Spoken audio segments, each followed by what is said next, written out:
हरे कृष्णा। आप सभी भक्तों को मोक्षदा एकादशी के उपलक्ष्य में बहुत बहुत शुभकामना। राधा श्याम सुंदर कृष्ण बलराम तथा गौर नित्या की विशेष कृपा रहे आपके ऊपर और परिवार में सब मंगलमय हो। तो जैसे आप जानते हैं, आज मोक्षदा एकादशी है तथा आज ही के दिन भगवान गीता का ज्ञान दिए थे कुरुक्षेत्र के युद्धभूमि में। और भगवत गीता जो है ना, आज ही आविर्भाव हुए थे।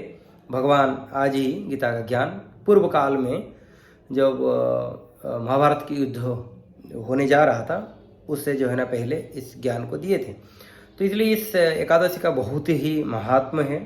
तो युधिष्ठिर महाराज भगवान कृष्ण से ये प्रश्न पूछ रहे हैं कि मार्गशीर मास जो ये चल रहा है, उसमें जो है ना शुक्ल पक्ष जो चल रहा है, उसमें जो कौन सी एकादशी आता है, इसका क्या महात्म है और इसमें कैसे किस विधि से पालन किया जाए। जैसे हम लोग जानते हैं, एकादशी सब वही सेम विधि में ही पालन किया जाता है। जैसे द्वादशी से पहले थोड़ा एक दिन पहले भोजन करना, एक बार भोजन करना, फिर दूसरे दिन दशमी को भी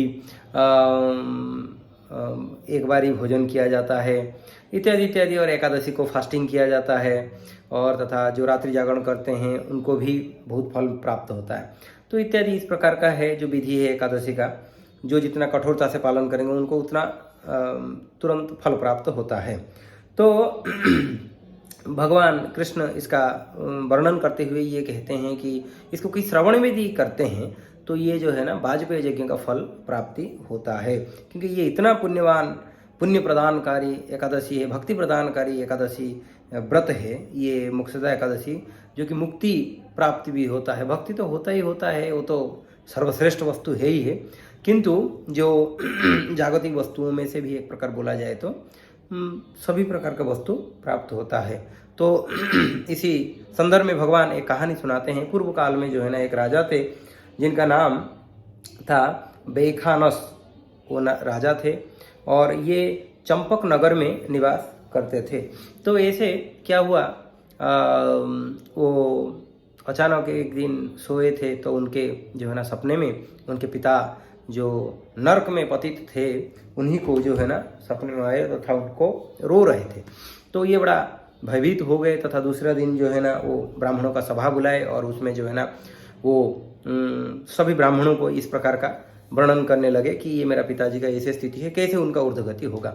तो फिर जो है ना सभी ब्राह्मण लोग उनको यही सलाह दिए कि पास में जो है ना पर्वत मुनि का जो है निवास स्थान है, आप लोग आप वहाँ जाइए और उनको जो है ना जैसे भी हो उनके साथ संपर्क करिए, करके फिर जो है ना ये समाधान वो बताएंगे।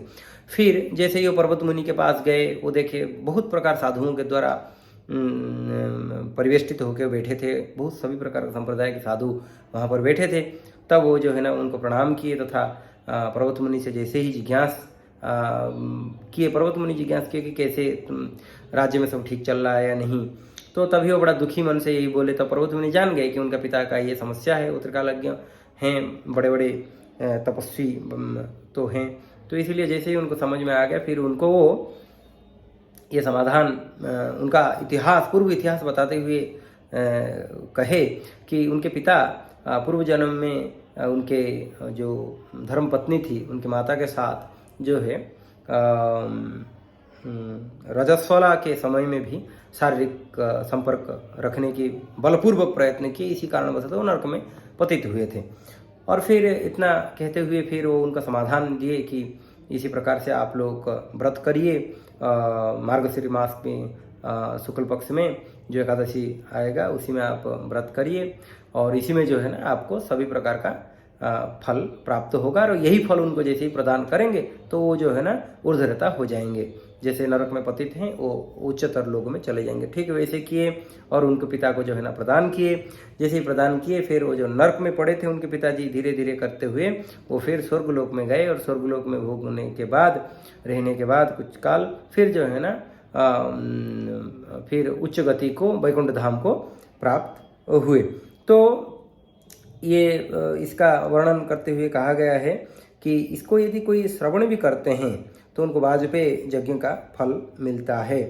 मनुष्यों को चिंतामणि के समान समस्त कामनाओं को पूर्ण करने वाला है यही एकादशी। ये इतना शक्तिशाली एकादशी है कि वो सभी प्रकार का इच्छाओं को पूर्ण करने वाले हैं ये।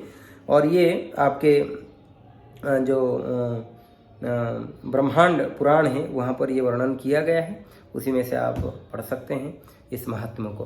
हरे कृष्ण कृष्ण कृष्ण हरे हरे, हरे राम राम राम हरे हरे। श्रील प्रभुपाद की जय।